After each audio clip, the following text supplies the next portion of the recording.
ካነጋገርናቸው ነዋሪዎች መካከል አቶ ታምራት አየሌና አቶ ምትኩ በቀለ የዋካ 01 ቀበሌ ነዋሪዎች ሲሆኑ የምርጫ ካርድ በመውሰድ በድምጻቸው የሚመራቸውን ፓርቲ ለመወሰን መዘጋጀታቸውንም ተናግረዋል። መምረጥ ህዝቡ የራሱን መሪ በአግባቡ መምረጥ እንዲችል የሚመራው በዲሞክራሲ መምረጥ እንዲችል በሰላማዊ መንገድ የሚመራው መሪ መምረጥ እንዲችል ስለሚያስፈልግ ነው። ምርጫ ማለት እንግዲህ የህዝብ ስልጣኑን ለመንግስት የሚያሳይበት ነው።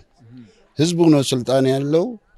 የፈለገውን መንግስት ሽሮ የፈለገውን ማስቀመጥ የሚችል ህዝቡ ስለሆነ ይሄንን የሚመርጠው ደግሞ በምርጫ በሚሆንበት ጊዜ ነው። ምርጫ ካርድ መያዝ ዜጎች ዲሞክራሲያዊ መብታቸውን ለመጠቀም እንዲችሉ እድል የሚሰጥና የዲሞክራሲ ባህል ለማሳደግ የመጀመሪያው ተግባር የምርጫ ካርድ መውሰድ መሆኑን የገለጹት የዋካ 02 ቀበሌ ነዋሪዎች መካከል አቶ ፋሲል አጊዜና ወይዘሮ ታገይ ምልከስ ናቸው። ካርድ ወስጃለሁ።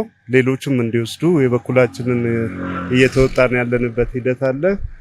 ካርድ በመቀበል ኢትዮጵያዊነትን የምርጫን የዲሞክራሲያዊ ምርጫ ለማድረግ ባህል አድርገን መሄድ እንዳለብን እየተወያየን ካርድም እየወሰድን ነው ያለነው። በካርድ መምረጡ እጅግ በጣም ጥሩ ነው።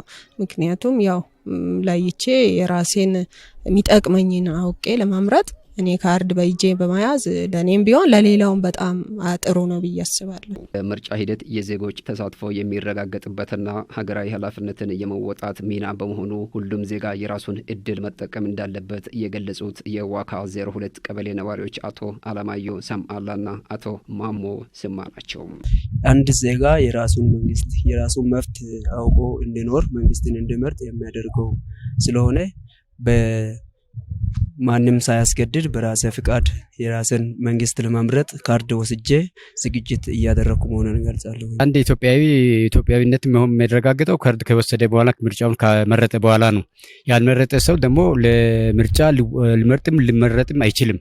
ስለዚህ በምርጫ መመረጥ ለአንድ ለሀገር መሪ ሲኖር ነው ሁሉም ኢትዮጵያ የሚኖረው የሚመረጥ ግድ ስለሆነ ያው ሁላችንም ለመምረጥ ዝግጁ ነን። ዜጎች 7ኛው ሀገራዊ ጠቅላላ ምርጫ ነጻና ፍትሃዊ እንዲሆን ከወዲሁ የምርጫ ካርድ በመውሰድ እድሉን መጠቀም እንዳለባቸው አስተያየታቸውን እየሰጡ ነዋሪዎች አሳስበዋል።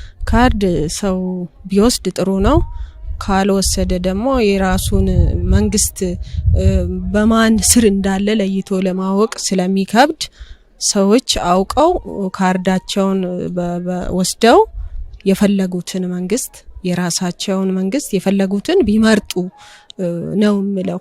ካርድ መውሰድ የራስን መሪ በአግባቡ ለመምረጥ ወሳኝ ነው። ካርድ ያልወሰደ ሰው መምረጥ ስለማይችል መብቱን መጠቀም ስለማይችል ካርድ መውሰድ ለዚህ አስፈላጊ ነው። እኔ አሁን ካርድ ወስጃለሁ። መሪዬን በአግባቡ ይመራኛል የሚለው መሪ መምረጥ መብት አለኝ።